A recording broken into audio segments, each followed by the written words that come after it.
other parties. 11 years after Parliament questioned the sale of 366 acres of land to National Security Fund NSSF by businessman Amos Nzeyi and former Prime Minister Mama Mbabazi, the matter is back in the news. A Canadian businessman of Asian and Ugandan extract, Nzeyi, tabled documents before the Parliament Select Committee looking into reported illegal repossession of properties. In his submission, Musa claimed to be the owner of the Temangalo land.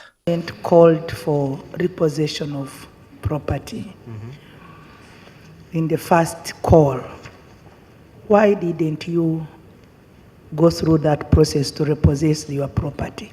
Well, we applied for the possession of the property in 1993 when we visited Kampala for the first time after the expulsion. So I don't think really we were that late in applying for our properties, except in the 1980s, everybody was applying from Canada through the United Nations. And then in the 90s, everybody sort of took it upon themselves to then come in here and apply for the properties personally. Musa says his family had a 79-year lease from Ogwanya Kato at their time of expulsion from Uganda in 1972 with an established tea estate and a poultry farm.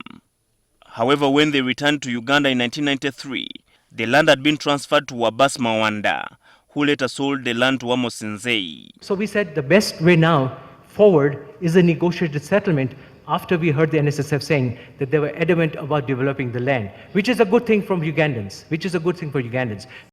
Now the committee has summoned NSSF boss Richard Byarugaba and Nzeyi to explain the acquisition of the land. Former Deputy Chief Justice Stephen Kavuma, who served as State Minister of Finance in charge of Custodian Board between 1988 and 1993, when Nzeyi purchased the land, is also wanted. NSSF paid 11.2 billion shillings, which is an equivalent of 24 million shillings per each acre in Temangalo.